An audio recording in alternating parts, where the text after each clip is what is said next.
You're listening to How to 20-something, the best podcast that helps both men and women navigate their 20s and learn how to adult across all aspects of their lives. We're going to focus on career, relationships, finances, fitness, nutrition, and all of the common challenges and obstacles a typical 20-something will face in this post-college life. I'm your host, Jess Diamond, and I am the CEO and founder of Jess Diamond Coaching, where I help young professionals get their shit together, gain their confidence, and own their life. No one prepares you for this adulting world, so allow me to help you feel like you are no longer a chicken running around with its head cut off, and that you actually know what the hell is going on and what your next step to take is. Welcome to How to 20-something. Happy New Year! Happy first episode of 2025, and welcome back to How to 20-something, with today's topic being all about your career. For the vast majority of people, January is a time where people start to think about what they want from the next year of their life. And it also happens to be the longest, most depressing month of the year, where these 31 days really feel like 6 months. And because the days are short, the weather's cold, and the holiday hype is over, you start to get unhappy and, dare I say, fed up with certain parts of your life that probably haven't been working very well for quite some time. You've just been distracted since Halloween with all of the fall and winter festivities. To no fault of your own, I think we all fall into this trap at some point, and I know for me, my first year at my big girl job, it really came into effect about how much I hated the place I was working at. I started that job in August of 2019, and by January of 2020, I was updating my resume and applying to new places because it really hit me with how miserable I was at this job.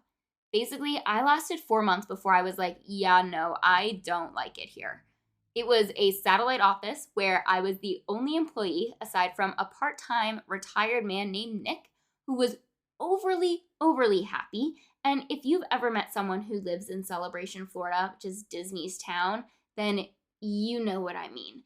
It's like extra level, borderline creepy happy.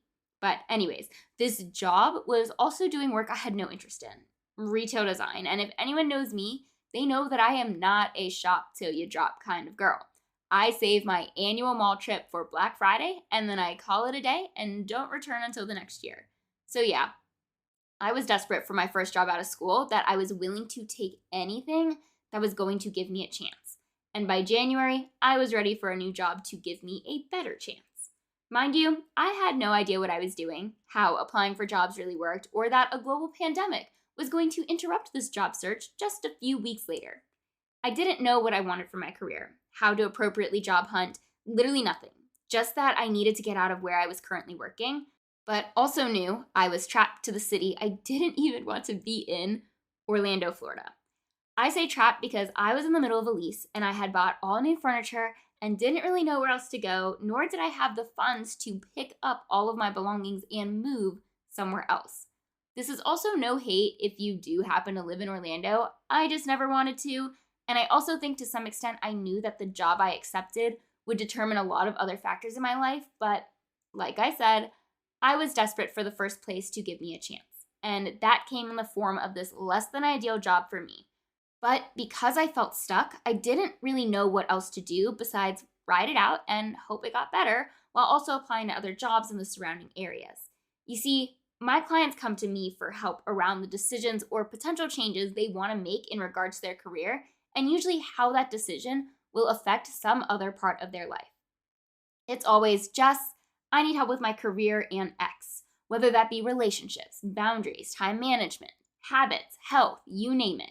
I'm a certified health and life coach, nutrition coach, and personal trainer, and am the one-stop shop to helping any young adult get their life together and feel confident around the changes and transitions they want to make in their career.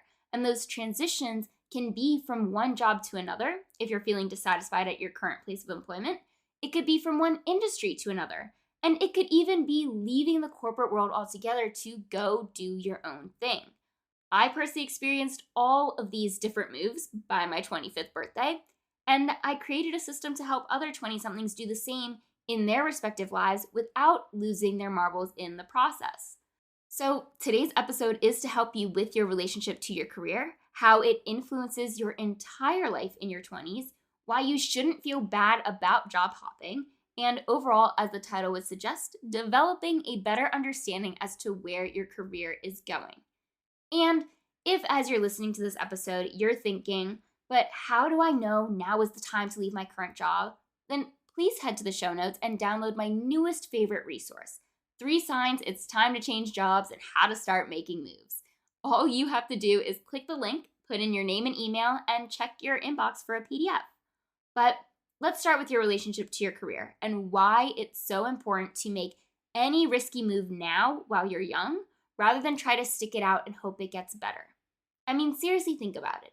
If you are part of the 20-something population who is not married and has no kids, then you are only responsible for yourself. So any risk you take is on you. No one else will be affected by your decision, and there is a lot less at stake because you don't have a mortgage or a family to think about. Which also ties to, if you're unhappy with your current career, whether that be the actual work you're doing or your place of employment, then you need to stop hesitating and change things up.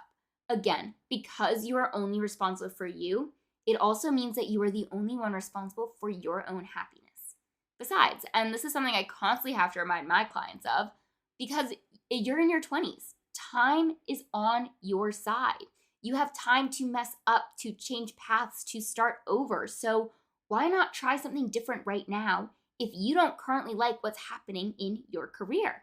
Your job influences just about every part of your life at this age. It determines where you're going to live and therefore who you're going to be surrounding yourself with, both at the office and out in the real world. It determines your schedule, which then influences the times you're available to work out, your days off, what networking groups or happy hours you can attend, and so on and so forth. It can even determine when you can sleep and eat, like if you have a graveyard shift or are a night shift nurse. Your career choice determines whether there is a busy season and when that season is each year. It determines your stress levels and your mood, literally your entire life, which is why it's so important to feel aligned with not only your career path, but the company you are choosing to work with as well. And I'm not saying all of that to worry you or stress you out, but to remind you that this is a decision that should be well thought through. And if your job starts to take away from the other parts of your life, then it's time to seek out a different opportunity. Because I want to remind you of this very important paradigm. Your job should enhance the life you want to live outside of it, not take away from it. Which is also why I tell people it's okay that they are hopping around to different jobs. I know it does not look great on a resume to show inconsistency and variability, as in you keep jumping around and aren't staying loyal to a single company. It shows you as someone who is not trying to grow with the company and that you'll leave the moment someone offers you something better. And that can leave potential employers a bit hesitant to hire you. But as long as you can talk about what has happened on your resume and speak to your strengths or what you've learned without bashing a previous job, then typically they become a bit more understanding. This is something my clients and I will role play a lot on, how to speak to their strengths so they don't leave any ambiguity in an interview based on their resume.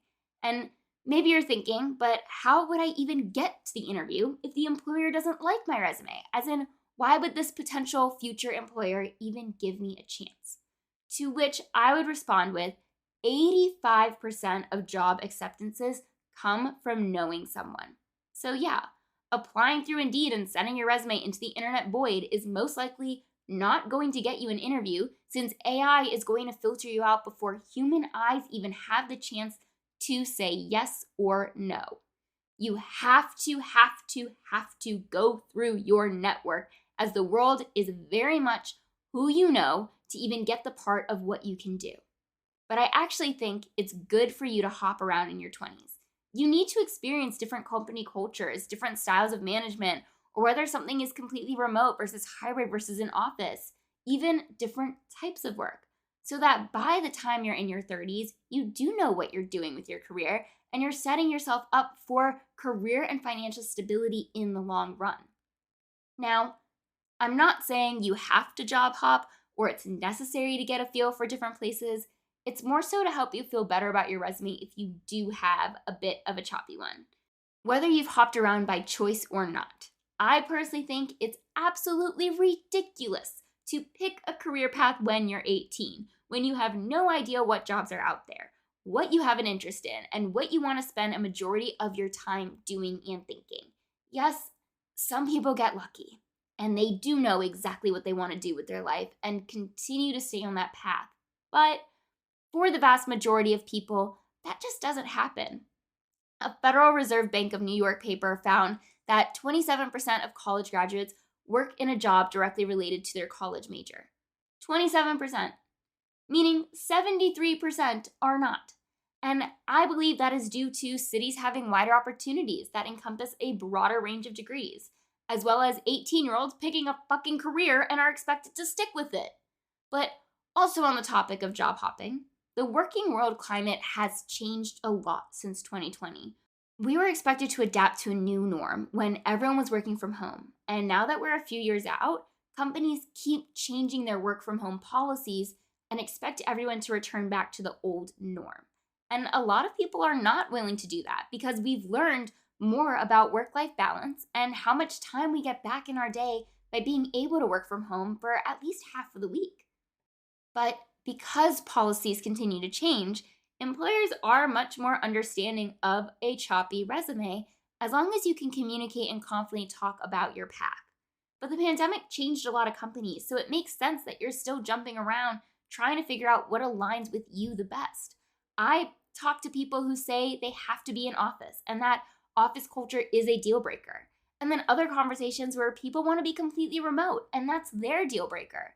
And it doesn't help that companies keep changing their work from home policies. So if it no longer suits your needs, then allow me to be the one to tell you that that is a good enough reason to change your place of employment.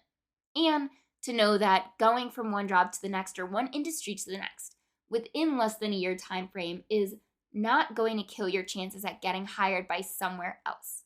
Now, if you're someone who is listening to this and has been at that same job for over 3 years, or you're in a field you studied, then kudos to you. And please don't think you also need to job hop, because if it ain't broke, don't fix it. If your company is providing you with opportunities, you like the people you work with, you're being compensated appropriately year in and year out, and you don't feel like you're wasting your time or having your soul sucked from you, then yes, stay where you're at.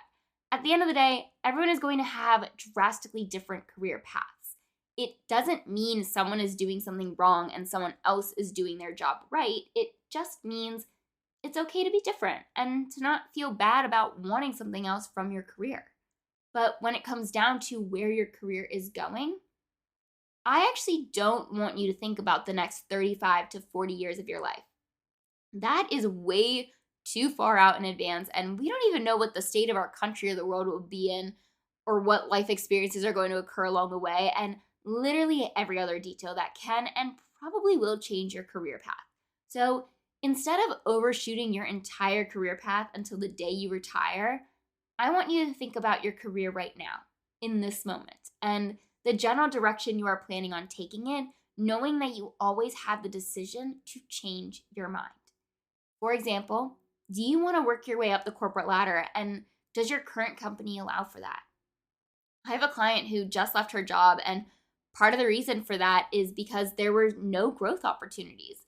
The sector she worked in would prioritize external hires over internal moves because they wanted a fresh brain in the mix instead of the loyalty and trust from a current employee, which is so dumb on that company's end, but that's besides the point.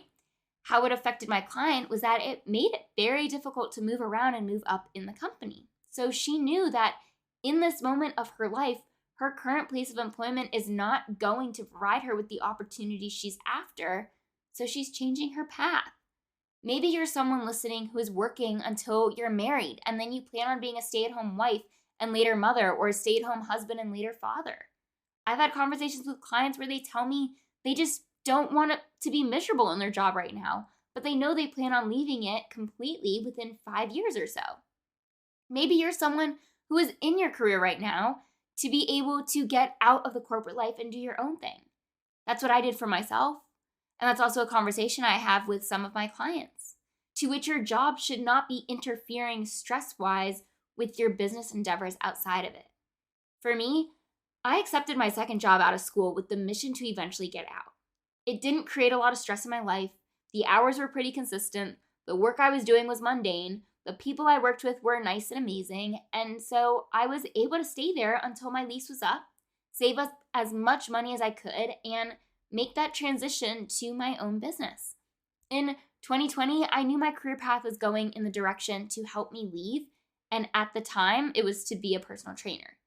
So then it became a matter of how do I make this other path work in congruence with the current one so I don't burn myself out. But in 2019, my career path was to keep my head down and do what I was told. I wish someone helped me with my job hunt and stick to my values and non-negotiables of my career. However, I also know that everything happens for a reason. And if I didn't have that shitty first job after school, then I never would have lost my job. I never would have taken the time to become a personal trainer. I never would have discovered what passion and fulfillment really is. I would never have gone back to the corporate world and planned my exit through originally health coaching. And I wouldn't be talking to you right now on this podcast about your own career paths. I became the resource I so desperately needed and feel every 20-something needs, and honestly, even I still need at times, because my life was an absolute shit show, and it took a lot of stumbling around before it all clicked. And now I do know where my career is going, at least for right now. I know that this year I want to do more paid speaking events. I know that next year I plan on starting to write a book. I know that I plan on coaching for as long as I can, while also knowing who I coach might change as I change and my own life story develops. Knowing where your career is going means having a general direction of what you're working towards right now, not having all of the details finalized or even an exact 5-year plan. Because you never know what surprises life is going to give you, both the good ones and the bad ones. And regardless of where you want your career to go or knowing what that looks like, it's important to make decisions that feel good for you and are aligned with what you value the most. And then also leaving a situation when it goes against your own values. But in a nutshell, that is how you figure out where your career is going. And that's how I'm going to wrap up this episode of How to 20-something. So if you just listened to this and you need some help with the direction of your career, then please don't hesitate to reach out to me via email or Instagram or directly scheduling a call with me using the link in the show notes. And if you liked what you heard or you know someone who does need to hear this, then please pass this episode along, post it on social media, and tag me at coach.justdiamond so I can share my gratitude. Otherwise, this does conclude another episode of How to 20-something, and as always, I can't wait to be in your headphones again next week with another brand new episode.